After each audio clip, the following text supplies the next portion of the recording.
Irsyadus Sari, di mana urutan kita belajar ilmu itu yang pertama adalah Al-Qur'an, tauhid ya. Yang pertama adalah tauhid, keimanan, imaniyat, ghaibiyat, yakiniyat yang pertama. Yang kedua adalah sunnah, ilmu sunnah, ilmu as-sunnah, al-ahadits asy-syarifah. Dan beliau sangat menganjurkan untuk dua kitab utama dulu sebelum kitab-kitab yang lain, yaitu Sahih Bukhari dan Sahih Muslim ya, dalam wasiat beliau. Yang ketiga baru fikih, belajar fikih ya, ilmu fikih dan ilmu tentang ijtihadat fiqhiyah ya, yang bermula dari, kalau urutan thalabul ilmi itu belajar dari satu mazhab terlebih dahulu. Kemudian kalau sudah mulim, sudah cukup dalam mempelajari salah satu mazhab yang dia anut, kemudian baru boleh belajar fiqhul muqaranah, fikih perbandingan antar mazhab-mazhab yang ada. Tetapi masuknya dari satu pintu dulu, satu mazhab dulu, baru belajar fikih-fikih yang lain. Yang keempatnya baru belajar ilmu ahwal, ilmu tentang kondisi yang memang diperlukannya apa. Dan ilmu awal ini termasuk juga di dalamnya adalah ilmu tentang hati ya. Ilmu tentang hati, ilmu tentang hal-hal yang berkenaan dengan apa-apa saja yang merupakan makhadi'us syaitan, tentang tipuan-tipuan syaitan, tentang godaan-godaan syaitan, tentang apapun yang berkenaan dengan langkah ataupun kerjaan syaitan yang menjerumuskan kepada manusia. Karena apa? Karena kaidahnya kalau kita tahu musuh, kita tahu cara menghindarinya. Apabila kita, ada pepatah Arab mengatakan, man arafa lughata qaumin amina min makrihim. Barang siapa yang mengenal bahasa musuhnya, dia akan terhindar dari makarnya. Jadi kalau kita mengenal musuh kita, maka kita akan mengenal bagaimana dia berbuat jahat kepada kita. Amina min makrihim. Itulah 4 ilmu yang diajarkan oleh guru kepada anak-anaknya ataupun oleh syekh kepada murid-muridnya. Termasuk kita juga dalam urutan mencari ilmu, urutannya begitu. Pelajari tauhid dulu, akidah, keimanan. Yang kedua adalah hadis, sunnah Rasulullah SAW. 3 fikih ya. Yang setelah fikih itu adalah ilmu ahwal wal maqamat. Mudah-mudahan kita termasuk orang-orang yang secara keilmuan runut mencari ilmunya, karena kita sedang belajar Sahih Bukhari ya. Amin. Hadis yang terakhir kita bahas kemarin adalah ini, hadis yang ke-110. Yang sebelumnya kita menceritakan beberapa hadis tentang larangan mengatasnamakan Nabi dalam hadis ya, ataupun sebuah ilmu atau keterangan. Hadis ini hadis mutawatir, hadis yang banyak sekali periwayatannya, yang mustahil ada satu orang di antara mereka berdusta atas hadis itu. Jadi hadis itu adalah marawahu jam'un an jam'in siqat. Hadis mutawatir adalah hadis yang diriwayatkan dari sekelompok banyak orang, dari sekelompok banyak orang lagi, yang semuanya adalah siqah, dipercaya, terpercaya periwayatannya, yang mustahil mereka bersepakat dalam kedustaan. Makanya hadis mutawatir menempati hadis yang puncaknya hadis itu hadis mutawatir. Periwayatannya banyak, dari banyak, dan semuanya terpercaya ya. Selain mutawatir ada hadis ahad. Nah, hadis ahad ini hadis yang diriwayatkan oleh individu. Tapi kalau mutawatir itu diriwayatkan oleh banyak orang, dari banyak orang, dan semuanya terpercaya.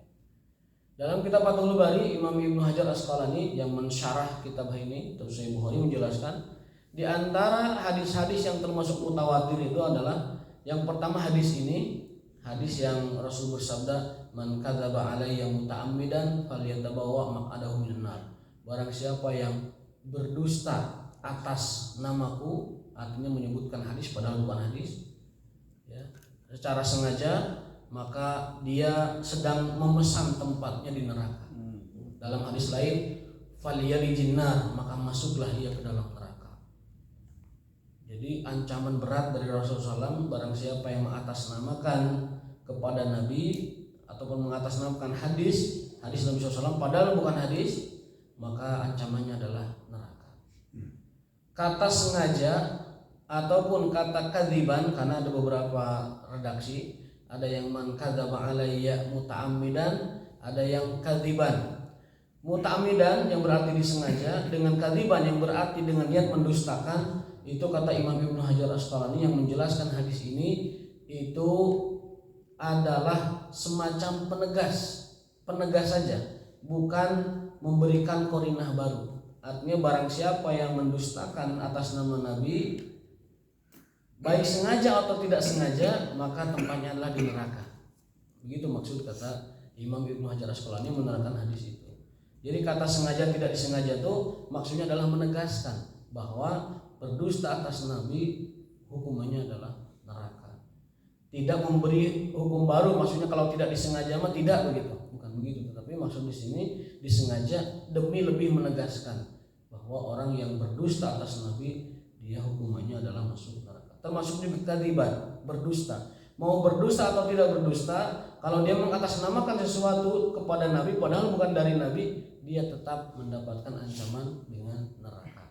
Jadi di garis bawahi tadi kadziban atau muta'ammidan, disengaja atau dengan niat dusta, itu hanyalah sebagai penegas larangan berdusta atas Nabi SAW. Dan banyak sekali Pak kebiasaan di kita itu, termasuk juga mungkin sebagian juga tokohnya kadang menyebutkan suatu itu hadis dari Rasul padahal itu bukan hadis dari Rasul SAW. Mudah-mudahan dapat memahami hal semacam ini, karena bagi awam itu kadang tidak bisa bedakan mana hadis mana bukan hadis. Bagi awam tidak bisa membedakan ya, ketika disebut itu hadis kadang kita percaya saja ya. Namun bagi orang thalabul ilmi dapat mendeteksi, memahami mana itu hadis dari Rasulullah SAW dan mana bukan hadis dari Rasulullah SAW. Contohnya sudah kita sebutkan. Nah, hadis ini yang man kadzaba alayya muta'ammidan, barang siapa yang berdusta atas namaku secara disengaja muta'ammidan, maka tempatnya adalah di neraka. Ini termasuk hadis mutawatir, hadis yang banyak sekali periwayatnya. Dan kata Ibnu Hajar, termasuk hadis-hadis mutawatir itu adalah satu hadis ini.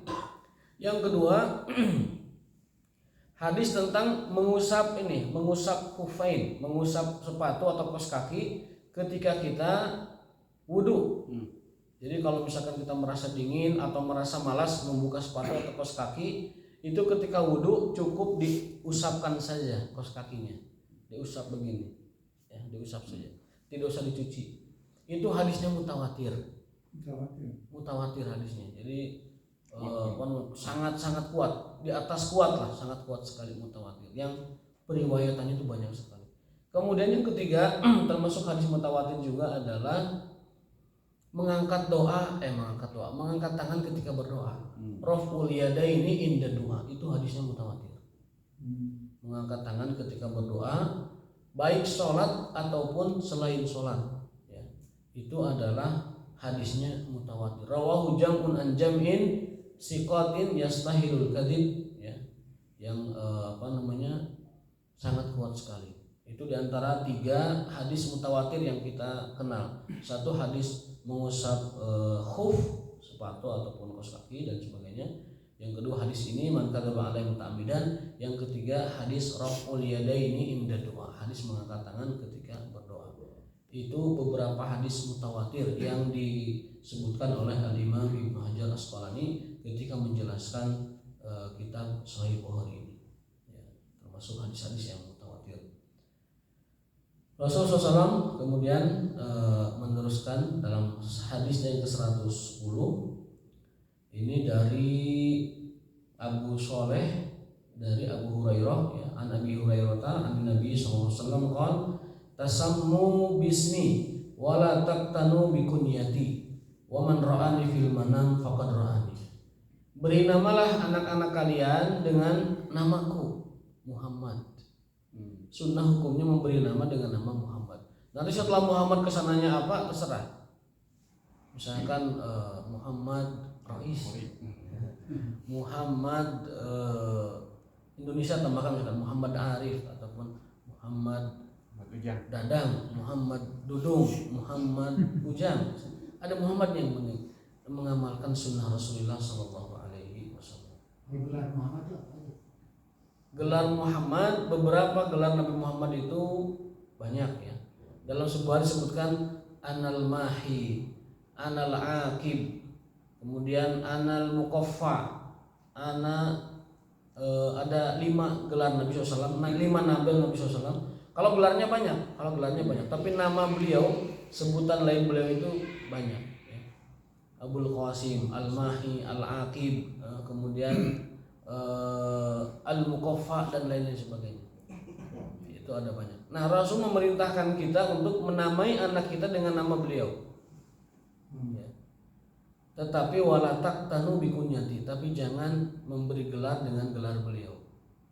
Shadiqul Wa'dil Amin, ya. Kemudian Al-Amin, As-Shadiqu Al-Amin, ya. Kemudian Abul Qasim, ya. Kemudian Abu Ibrahim, ya. Pokoknya kunyah beliau itu hendaknya tidak dipakai oleh kita. Gelaran beliau, sebutan beliau itu tidak boleh digunakan oleh kita. Yang tidak boleh hanya Muhammad saja. Tidak boleh. Kalau nama anak kita atau kita menamai anak kita boleh dengan Muhammad, tetapi saja ditambahkan. Iya, Muhammad saja boleh? Boleh. Boleh. Dengan Muhammad saja boleh. Tasammu bi ismi, namailah anak kalian dengan namaku. Ya, berarti nama Muhammad saja boleh. Tetapi karena kita di Indonesia, supaya lebih mengakrabkan lisan antara nama Nabi kita Muhammad dengan nama keindonesiaan digabungkan. Ahmad tidak termasuk. Ahmad itu nama Nabi kita yang ada di dalam kitab Injil. Ya, dalam surat As-Saff, musaddiqan lima baina yadayya minat taurati wa mubasysyiran bir rasuli ya'ti min ba'di ismuhu Ahmad. Jadi dalam kitab Taurat, dalam kitab Injil, nama Muhammad itu sebutannya adalah Ahmad.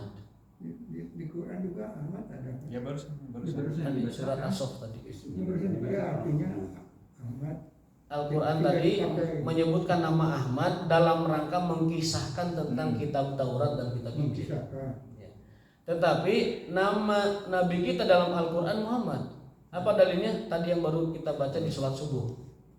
Huwallazi arsala rasulahu bil huda wa dinil haq liyuzhirahu 'ala dini kullihi wa kafa billahi syahida. Muhammadur Rasulullah walladzina ma'ahu asyidda'u 'alal kuffar ruhama'u bainahum tarahum ruk'an sujadan yabtaguna fadlan minallahi wa ridwan. Itu di Al-Qur'an nama nabi kita adalah Muhammad. Itu ayatnya. Muhammadun Rasulullah. Dalam ayat lain, wa ma kana Muhammadun illa aba ahadin min rijalikum. Tidaklah Muhammad ini kecuali adalah salah satu orang ayah dari ayah-ayah seperti pada umumnya.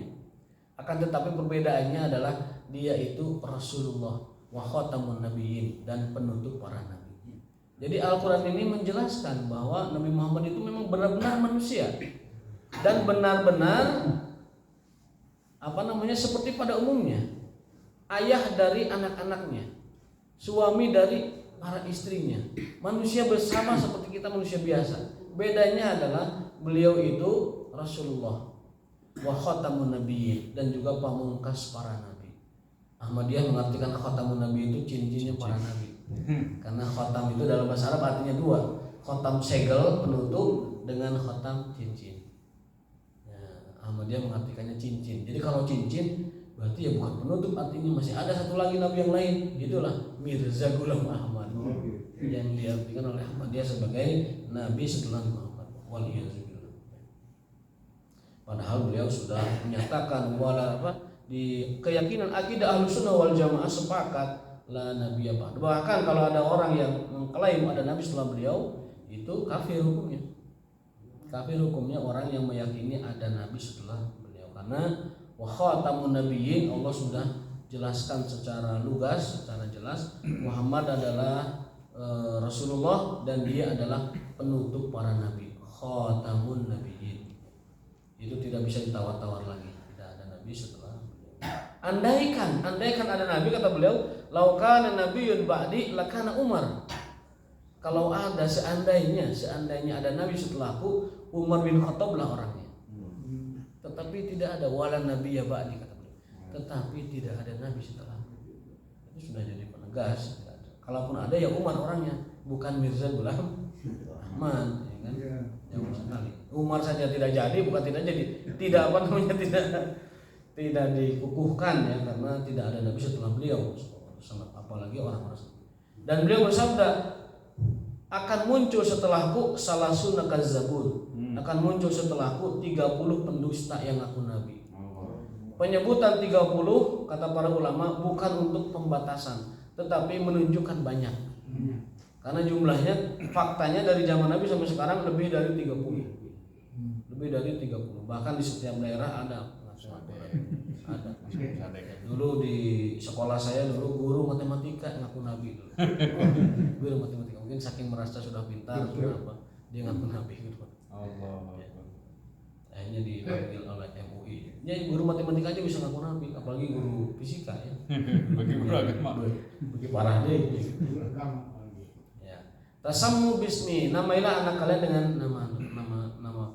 Dan nama yang paling afdal untuk anak itu adalah Abdullah dan Abdurrahman.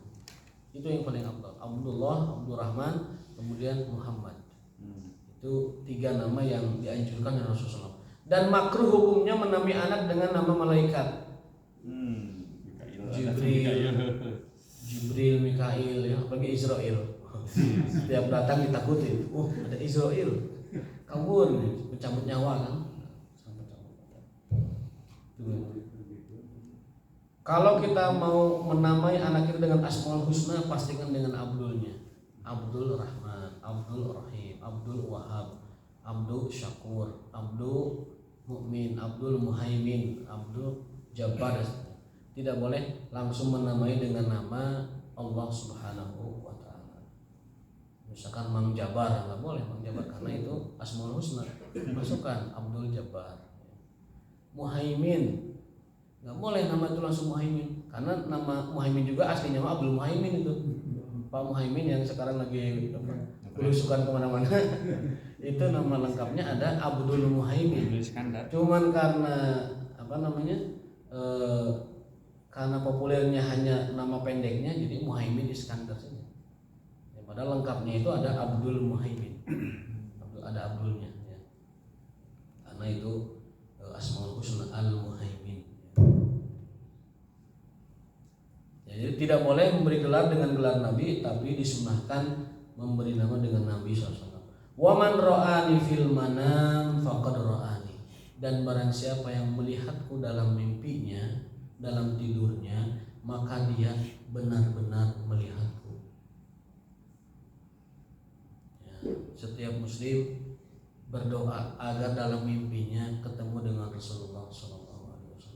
Tapi para ulama mengingatkan bahwa siapa saja yang bertemu dalam mimpinya dengan Nabi SAW, tetapi wujud Nabi itu tidak sesuai dengan penjelasan hadis dalam kitab Syama'il Muhammadiyah, dalam kitab Sunan Tirmidzi, maka tidak bisa dipastikan bahwa itu Nabi. Artinya kalau ada orang misalkan dalam mimpinya mengaku Nabi atau dia bertemu dengan Nabi, maka pastikan sifat Nabi tersebut sesuai dengan yang ada dalam hadis Syama'il Muhammadiyah. Kalau sesuai berarti benar-benar itu Nabi. Kalau bukan, itu berarti perlu diyakinkan lagi sifat-sifatnya tersebut. Barang siapa yang melihatku dalam tidurnya, maka dia benar-benar melihatku. Fa inna syaitana la yatamatsalu fi surati, karena syaitan tidak mampu untuk nyamar ya dalam bentuk wajahku. Wa man kadzaba alayya muta'ammidan falyatabawwa maq'adahu minan nar. Ini hadisnya mutawatir, dan barang siapa yang berdusta atas namaku, maka dia adalah tempatnya di neraka. Ada beberapa hal yang termasuk dosa yang yang serius. Yang pertama adalah manidda'a ila ghairi abi. Yang pertama orang yang mengklaim keturunan padahal itu bukan ayahnya. Jadi mengaku keturunan siapa padahal bukan. Yang kedua, mengaku bermimpi sesuatu padahal tidak memimpikan itu. Itu juga termasuk yang dicela dan termasuk dosa yang serius ya. Jadi kalau kita ya Emang ada orang kayak gitu? ada. Kita tuh misalkan kita tuh nggak mimpi sholat di Masjid Agung misalkan, tapi kita cerita saya tadi mimpi sholat di Masjid Agung. Nah itu tuh termasuk dosa yang serius. Mengaku bermimpi sesuatu padahal tidak memimpikannya. Berbohong mimpinya. Ya, lihat Islam itu luar biasa. Berbohong atas mimpi aja nggak boleh, padahal orang nggak ada yang tahu. Apalagi bohong serius. Gitu ya. Orang nyaritakan ngawadulkan mimpi anu tidak kita lihat itu saja nggak boleh dan dosanya serius. Apalagi berbohong dengan sesuatu yang fakta terjadi, lebih berat. Apalagi berbohong dengan atas nama Nabi, lebih berat lagi. Dan orang Yahudi lebih berani lagi, mereka berbohongnya atas nama Allah Subhanahu wa taala. Yuharrifunal kalim amawadi wa yaquluna hadza min indillah wa laysa min indillah. Ini kitab ini yang kami tulis ini kitab ini dari Allah. Padahal itu bukan dari Allah, dari tulisan mereka sendiri. Ya. Umat Islam nggak berani kalau mengatasnamakan Allah, tapi mungkin satu dua yang oknum mengatasnamakan Nabi. Tapi itu juga dosanya sudah besar sekali. Bahkan kalau kita lihat hadis tadi, berdosa atas nama mimpi saja nggak boleh, ya. Apalagi berdosa atas nama yang serius. Ya. Dalam suatu keterangan, Syekh Abdul Muhsin Al-Badr pernah menjelaskan tentang ayat lilladzina amanu lahumul busyra fil hayatid dunya wa fil akhirah. Bagi orang-orang yang beriman, mereka akan diberi kabar gembira baik di dunia maupun di akhirat. Jadi orang beriman itu dapat kabar gembira dua kali. Kabar gembira dengan dunia di dunia dan kabar gembira dengan di akhirat. Kalau kabar gembira di dunia sudah jelas, itu kenikmatan surga, kemudian dibebaskannya kita dari hisab, maksudnya tidak dihisab detail, kemudian dibebaskannya dari berbagai macam fitnah kubur, siksaan kubur, pertanyaan kubur, kita lancar semua. Ketika kita sampai ke surga, itulah busyra, kabar gembira di akhirat. Nah, ada kabar gembira yang Allah segerakan di dunia, plus nanti ditambah dengan kabar gembira di akhirat.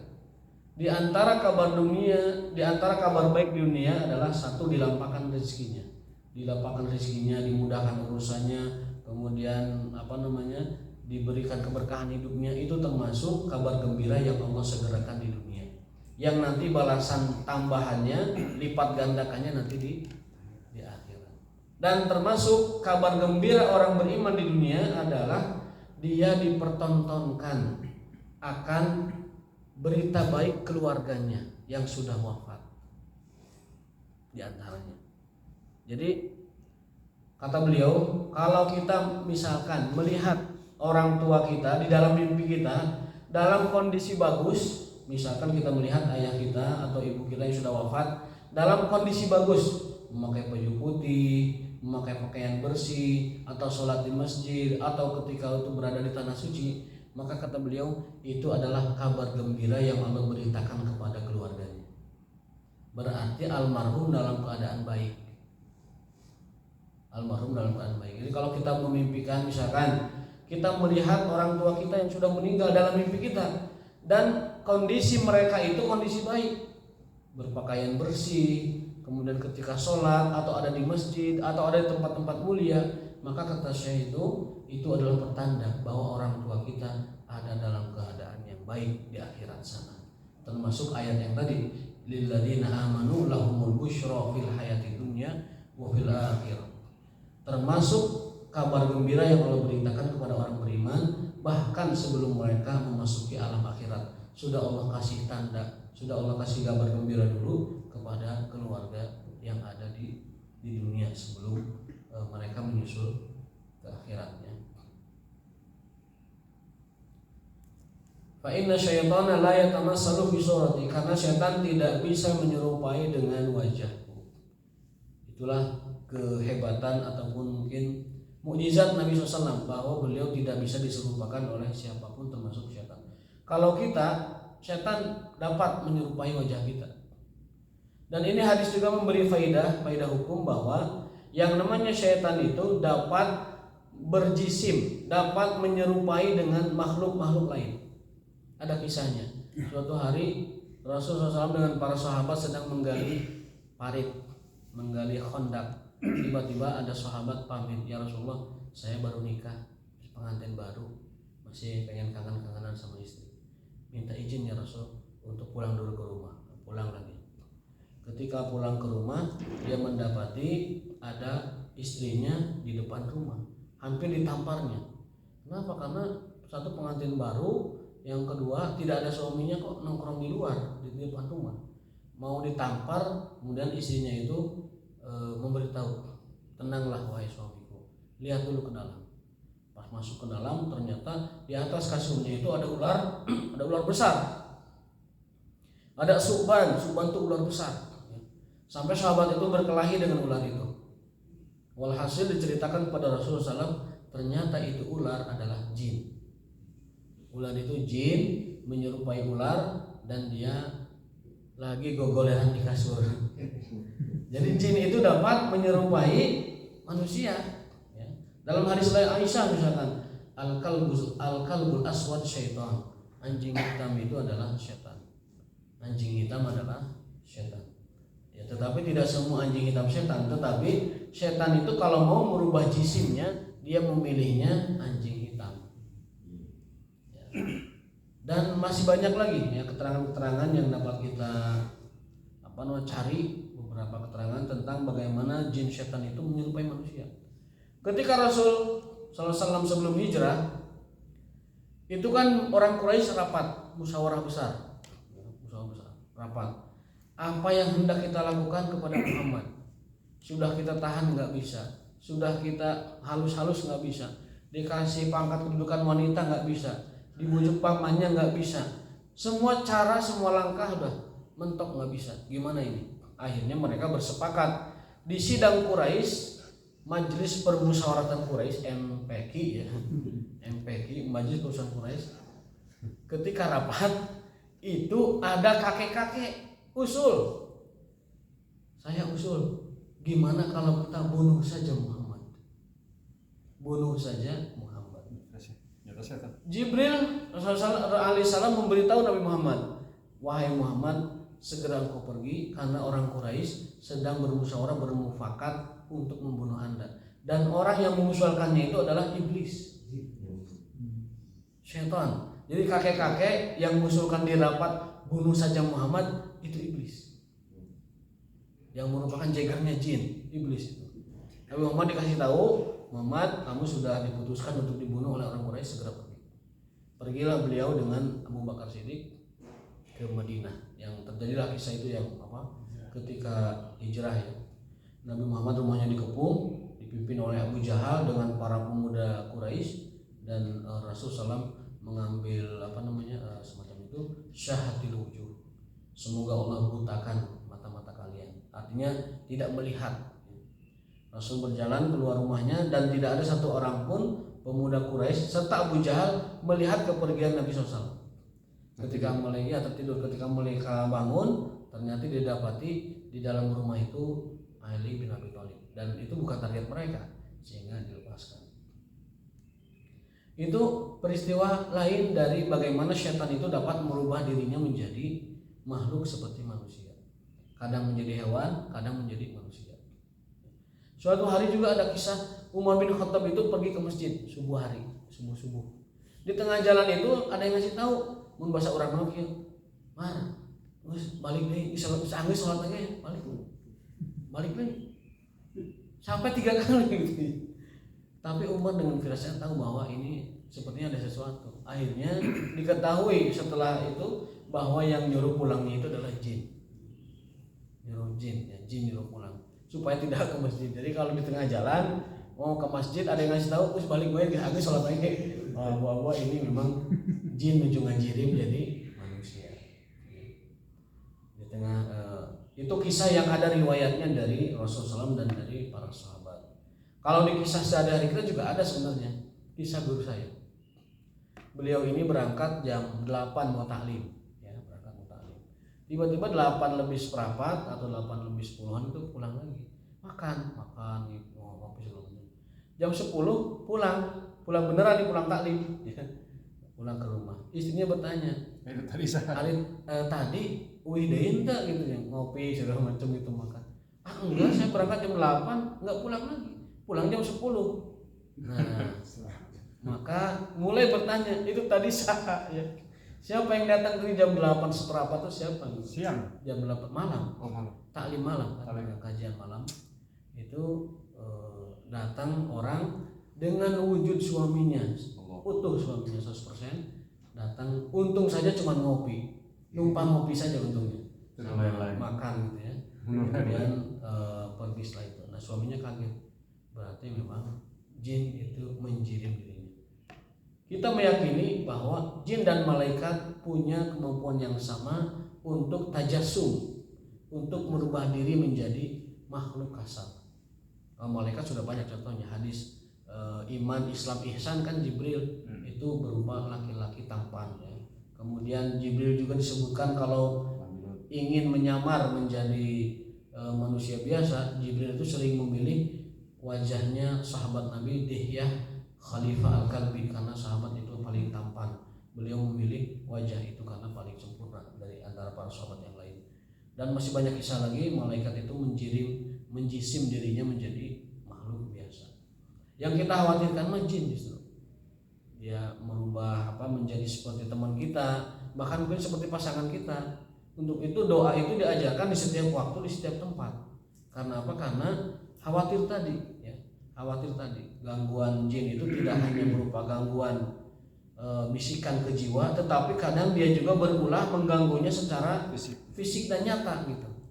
Menjadi orang yang kita ketahui, orang yang akrab, mungkin pasangan, mungkin juga teman, ternyata dia adalah jin. Jadi kalau menuju rapat, aya nu ngusulkeun teu balik, itu perlu dicurigai bahwa ya jelmaan jin yang mengusulkan gak jelas. Lagi rapat misalkan tiba-tiba 3 periode, jam 3 kita sahkan saja itu undang-undang miras misalkan, nah perlu dicurigai, jangan-jangan itu anggota dewan yang usulnya itu bahwa model tadi yang majelis permusyawaratan Quraisy itu, khawatirnya begitu. Doanya apa? Doanya a'udzubillahi minasyaitonirrajim.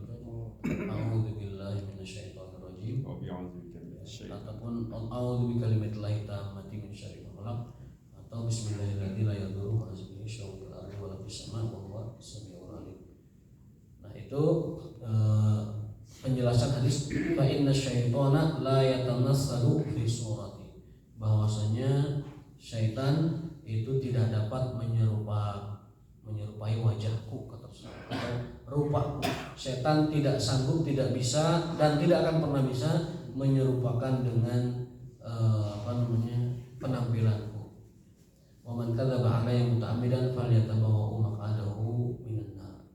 Itu berkenaan dengan hadis larangan mengatasnamakan sesuatu dari Nabi SAW. Hadis yang terakhir ya, 110. Hadis yang ke-111-nya ini yang masuk pembahasan yang baru tentang dianjurkannya mencatat ilmu. Tapi sebelum kita masuk ke pembahasan hadis judul baru, barangkali yang ditanyakan atau diskusi, persilahkan. Saya mau nanya, saya dulu. Mangga Pak. Tadi kita bahas hadisnya. Ya. Hadis itu hadis mutawatir, hadis ahad. Ya. Kalau hadis kursi itu apa itu? Iya. Ini itu aja. Hadis kursi. Jadi pembahasan ilmu hadis itu, ya, hadis itu dibagi dalam cara periwayatannya. Hadis dibagi dua, hadis mutawatir dan hadis ahad. Itu nanti ahad ahad itu nanti dipecah lagi tuh. Ada gharib, ada aziz, ada dan sebagainya. Itu pembagian dari sisi periwayatan hadis mutawatir, hadis ahad. Kalau banyakkan periwayatnya disebut mutawatir. Kalau periwayatnya individu-individu disebut hadis ahad. Yang pertama. Yang kedua, pembagian hadis menurut derajat status hadis kesahihannya. Maka itu ada hadis sahih, ada hadis hasan, ada hadis dhaif, ada hadis maudhu. Ini maudhu yang paling parah, hadis palsu. Kemudian berdasarkan jenisnya hadis itu ada dua, ada hadis qudsi, ada hadis nabawi. Hadis nabawi itu makna dan redaksinya, periwayatannya dari Rasulullah SAW sendiri. Tetapi isinya ya pasti dari Allah SWT, karena Rasul tidak pernah berbicara kecuali dengan wahyu. Wa may yantiqu 'anil hawa in huwa illa wahyu yuha. Tidak ada yang diucapkan Nabi kecuali itu adalah wahyu yang diwahyukan oleh Allah SWT. Akan tetapi dalam bentuk periwayatannya, hadis qudsi itu beliau tidak meriwayatkan dari Tuhannya. Itu hadis nabawi namanya. Hadis yang biasa kita baca namanya hadis nabawi. Yang kedua hadis qudsi. Hadis qudsi ini hadis yang disampaikan oleh Nabi, tetapi Nabi meriwayatkannya, mengutipnya dari Tuhannya, Allah Subhanahu wa taala. Makanya dalam hadis qudsi Nabi selalu bersabda, qala Allahu azza wa jalla. Setiap hadis qudsi pasti ada keterangan qala azza wa jalla ataupun rawa an rabbih, aku meriwayatkan dari Tuhanku. Nah, itu hadis qudsi. Bedanya dengan Quran, kalau Quran itu makna, redaksi dan seluruh periwayatannya itu 100% dari Allah SWT. Tidak ditulis misalkan Nabi meriwayatkan dari Tuhannya, tidak, tapi langsung itu adalah firman Allah Subhanahu wa taala. Yang kedua perbedaannya, kalau hadis qudsi itu tidak otomatis mendapatkan pahala ketika membacanya, tetapi pahalanya itu dari pintu umum, pintu thalabul ilmi, itu membaca ilmu, mengkaji ilmu, pelajari ilmu. Tapi kalau Quran sebatas membaca saja itu sudah dapat pahala. Meskipun misalkan niatnya bukan untuk thalabul ilmi, bukan niat untuk belajar, hanya membaca saja. Bahkan melihat saja mushaf itu, melihat hurufnya itu sudah dapat pahala. Ya, makanya para ulama termasuk Ibnu Qayyim rahimahullah menganjurkan hendaklah mata kita itu sering melihat mushaf. Baik membaca atau tidak, tapi lihatlah mushaf itu. Sering melihat mushaf, karena itu satu berpahala, ada keberkahan ketika kita melihat mushaf. Mata kita jadi berkah sebatas melihat saja, apalagi membacanya. Lihatnya di HP. Lihatnya di HP, HP-nya yang berkah. HP-nya jadi berkah. Di HP juga sama. Sama. Karena dulu kan Quran itu berceceran, ada yang batu, ada yang di daun. Dulu kan begitu. Ya. Jadi Al-Quran itu baik di HP atau di mushaf. di mushaf itu sama Al-Quran. Tetapi kalau dibandingkan mana afdol antara HP dengan mushaf, afdol mushaf. Karena dengan melihatnya saja di mushaf itu kita mendapatkan berkah dan faidah. Dan ulama menganjurkan, mungkin ulama menganjurkan karena di zaman mereka tidak ada HP, sehingga dianjurkannya melihat mushaf. Hanya melihat saja sudah dapat keberkahan, apalagi dengan membacanya. Kalau mushaf tidak lagi dibawa, maka HP menjadi solusi agar HP-nya jadi berkah juga. Tidak dipakai cuma untuk ngebahas Ferdi Sambo, tapi dipakai baca Quran juga biar berkah HP-nya ya. Biar berkah. Itu bedanya. Kalau hadis qudsi itu tidak otomatis berpahala begitu. Kecuali dengan niatnya thalabul ilmi, membaca, mengkaji dan lain sebagainya. Tapi kalau Quran melalui Jibril dulu ya. Yang mana yang Qudsi? hadis qudsi Rasul meriwayatkan dari Allah. Hadis qudsi Rasul meriwayatkan dari Allah. Kalau Al-Quran itu Allah sampaikan wahyunya kepada Jibril, Jibril menyampaikannya kepada Muhammad dan Muhammad SAW. Kalau hadis qudsi itu Rasul meriwayatkannya dari Allah. Rawaitu an Rabbi au qala Allahu azza wa jalla. Itu hadis qudsi. Dan derajat yang paling tinggi ya Quran, karena dia mutawatir semuanya. Quran itu semuanya mutawatir. Kalau hadis ada yang mutawatir, ada yang ahad, ada yang hasan, ada yang gharib, kemudian dalam derajatnya ada sahih, hasan, kemudian dhaif, maudhu. Kalau Quran tidak ada, semuanya mutawatir dan semuanya sahih. Qat'iyyu as-subut dan qat'iyyu dilal itu Quran. Kalau hadis qat'iyyu subutnya itu semacam ada presentasi begitu. Kalau sahih berarti 100%. Kalau hasan itu dia ada di posisi di atas dhaif, di bawah sahih, itu hasan. Kemudian dhaif itu lemah. Hadis dhaif boleh dipakai untuk hal-hal yang berupa amalan keutamaan, fadilah. Tapi tidak boleh dipakai untuk hukum. Hadis dhaif itu nggak boleh dipakai hukum. Kalau hadis maudhu, hadis palsu jelas tidak boleh. Di antara hadis palsu itu hadis terong yang pernah kita bahas dulu ya. Barang siapa yang makan terong maka akan rajin sholat tahajud. Man akala badinjan yuqimu zahra. Barang siapa makan badinjan terong maka punggungnya akan kuat. Dan kalau punggungnya kuat maka dia akan semangat dalam tahajud. Ternyata orangnya ditangkap di polisi, ditangkap di Baghdad, orangnya ditangkap oleh polisi. Ditanya motifnya, kenapa kamu bikin hadis ini, di BAP kan? Alasannya saya ini penjual terong pak. Akhirnya biar aku terongnya bikin hadis, gak bahaya tanya. Saya cuma di sini. Assalamualaikum warahmatullahi wabarakatuh. Waalaikumsalam.